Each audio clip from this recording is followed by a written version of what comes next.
What's the deal, YouTube? It's your girl, Miss Honey.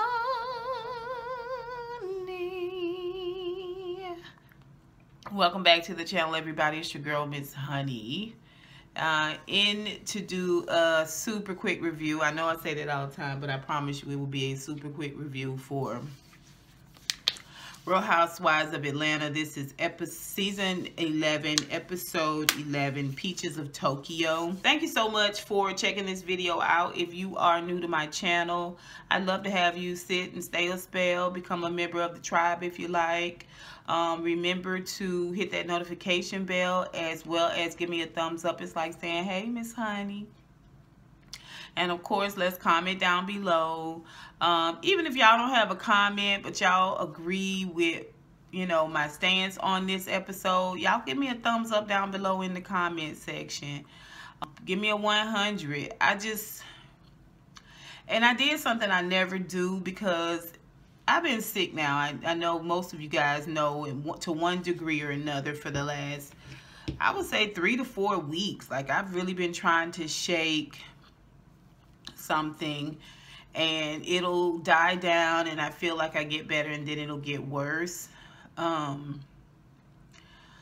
So I'm not necessarily in the greatest of moods, but honestly, this episode, I ended up, because I was laying around, I wasn't feeling great and I didn't want to do the video last night. Y'all know normally if the show come on Sunday, I'll do the review, get the editing, get it all up at least by Sunday, late Sunday night, have it up by Monday morning. I always try to have it up by Monday morning by the time y'all get up and get ready for work and all that stuff. But I needed to lay down. I was just tired. So I started watching other people's reviews for the show. The thing of it is I watched the last 30 minutes of it, and then I went back and watched the front half of it,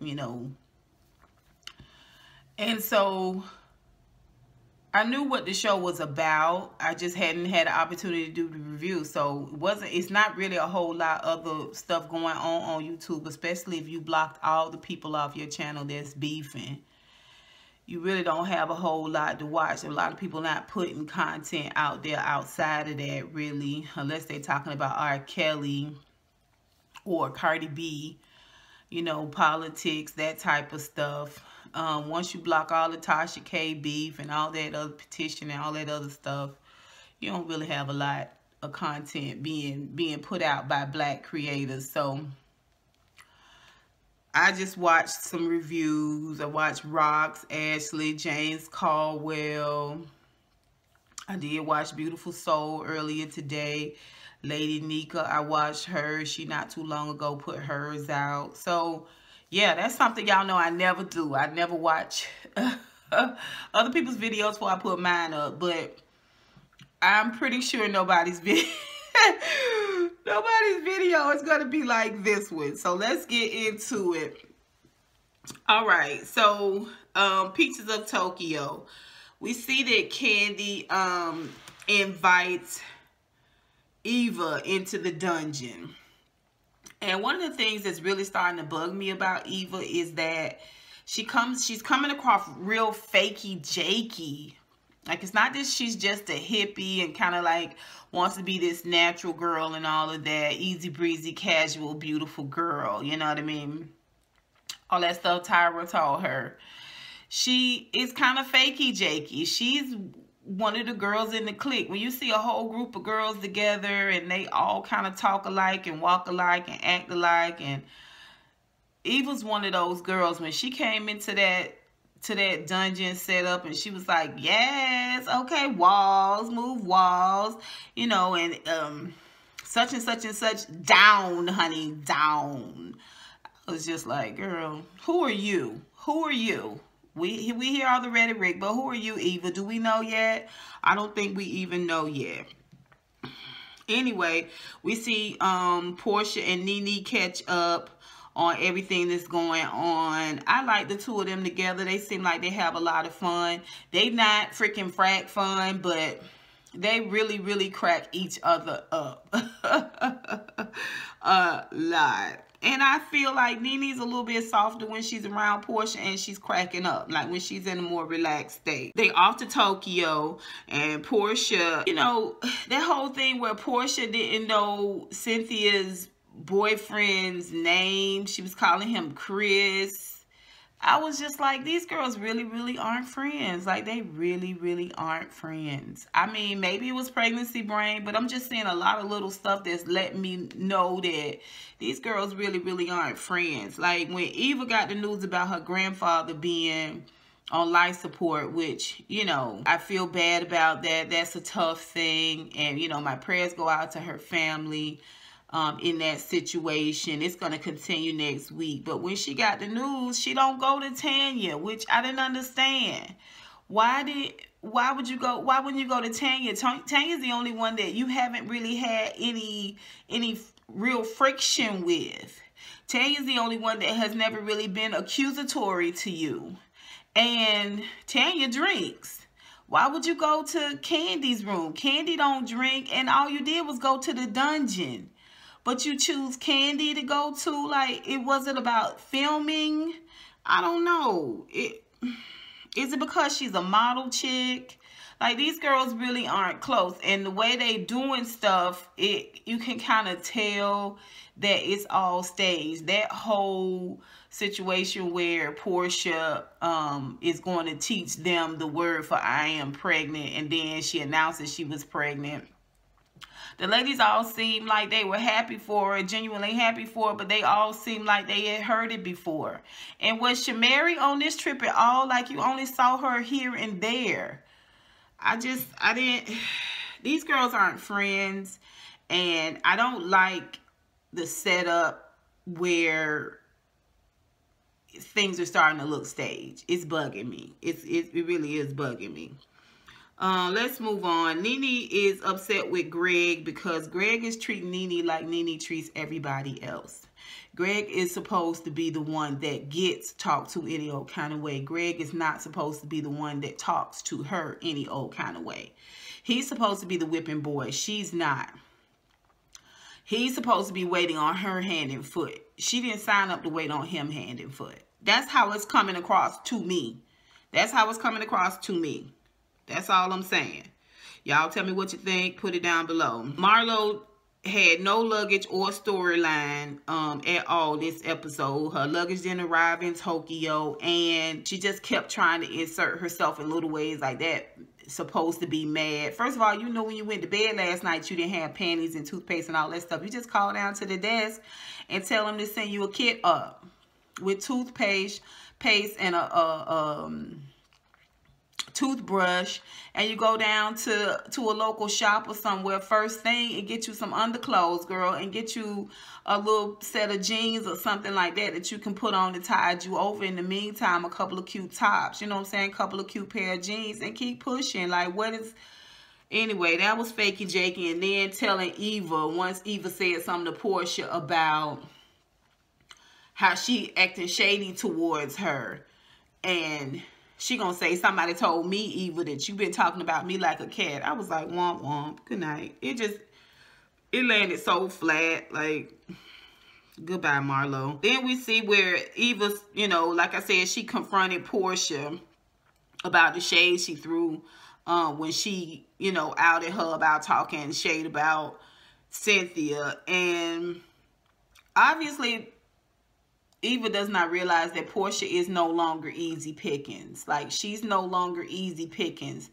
It used to be a time when you could pick on Porsha and befuddle her and get her all turned around, and she just didn't know what to say and that type of thing, and she acted out with anger. But now Porsha knows how to use her words. She knows how to use her words, and she went ahead and dismissed that situation and shut it on down. Like, much like she dismissed the situation with Candy and shut that down. And when she was sitting over there talking with Nene before they left the States. So, Eva, you gotta find your way, baby. You gotta find your way. Like, I just don't see how you gonna do it. I really don't. When Tanya opened up about her feelings about some of the shade and stuff that Nene has been dropping continuously since the Destin trip, Nene, like I said, just immediately attacks and shames her for it. She overtalked her. Tanya was coming at her at a real even level. Nene's anger and aggression level was way too high for the situation. Way too high for the situation. Me does think you protest too much. Thou dost protest too much. You know what I mean? Like, your vibrato, and then it's supposed to lead over into the next episode where you walking out and you ain't answering nobody's phone calls and all this stuff. All of this over what Tanya said to you? I thought Tanya didn't matter. You know what I'm saying? I like Tanya. I like Tanya a lot. And I'm not going to say Tanya needs to step her game up or she needs to be. No, she needs to be who she is. Obviously, that's enough to get some people's feathers ruffled. Okay, but that's the gist of it. Everybody know Porsha pregnant. They in Tokyo. Hopefully this thing with Eva's grandfather won't go on too long. Hopefully we'll see some fun moments like what they was doing in Destin and just a little shade. But that's it for this week's episode of Real Housewives of Atlanta. Those are my thoughts. I find Kandi to be very, very boring. And some of those forced scenes, like Eva coming over to talk to her about being invited to the dungeon and she talking to her about Porsha, like, Eva, really? You went to the one person you thought was going to drag Porsha, and she didn't. And Kandi needs somebody to film with. Just like that dry filming she did with Shamari last week. Ain't nothing really going on with Kandi. Kandi got a lot going on, but ain't nothing really going on necessarily. Not show-worthy. She not letting people in like that. She didn't even have the cameras at Todd's birthday party. At this point, Kandi just cashing an easy check, and I think the fact that she chose to go on Big Brother for 30 days in the same time slot as her own show proves that she just cashing easy checks at this point. Yeah, without money, I don't think Kandi would be interesting at all. That's just my opinion. That's just my opinion. Nene's a bully, and she feels like everybody should be licking her feet, and she'd rather beat a girl down than to lift a girl up. I'm not caring for that at all. Y'all can say whatever y'all want to say about Porsha. Porsha is taking control of her own life. She's writing her own story. She's been the leader of her own destiny instead of being led. Whatever comes from that, comes from that. I trust that Porsha is adult enough to handle it. So I feel like all the shade against Porsha is just hateration at this point. It really is just hateration. I don't know if y'all thought she was going to crumble and break down and cry and all of that stuff and just go away after everything that happened last year. But no, I had to give it up to Porsha. She's surviving in the midst of everything, and she's thriving too. So yeah, whatever. Eva, I don't know if it's because you always around model chicks and that's just that petty, fakey, jakey way, but you just got a way about you, girl, that seems less than genuine. You keep going to people here and there with this supposed earnest conversation, and it's weak. It's not holding up because that's not who you really are. Really, you a mean girl. You a mean girl. You like to smooth it over with that fakey, jakey way, but you honestly, you just a mean girl. Flat out, you just a mean girl.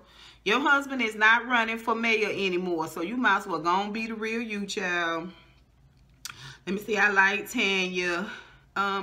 Cynthia. Where was Cynthia this episode? Oh, gosh, Cynthia, honey. She's always present when the camera rolls. She's always on time for that. It's just nothing happens when she's there. She just comes and she sits and she looks pretty and she, you know, moves the storyline around a little bit. I wouldn't even say she moves it along. She just moves it on a little bit. You know what I'm saying? It's like past the mashed potato. She just moves the bowl past herself and moves it to someone else. Like, over it. Over it. I will say this. If you ever want to get on Miss Honey's bad side, be late. Be late. I'm not talking about like 5 minutes, 10 minutes behind. I'm on my way. And I'm not talking about that. I'm talking about late. Like we 20 minutes, I can't get you on the phone and you ain't calling. No. So I believe I do fine in Japan. In Tokyo. Okay, you guys, that's it. Y'all tell me what you think. Put it down below. And until next time, honeybees. Mwah, mwah, mwah. I'll holla.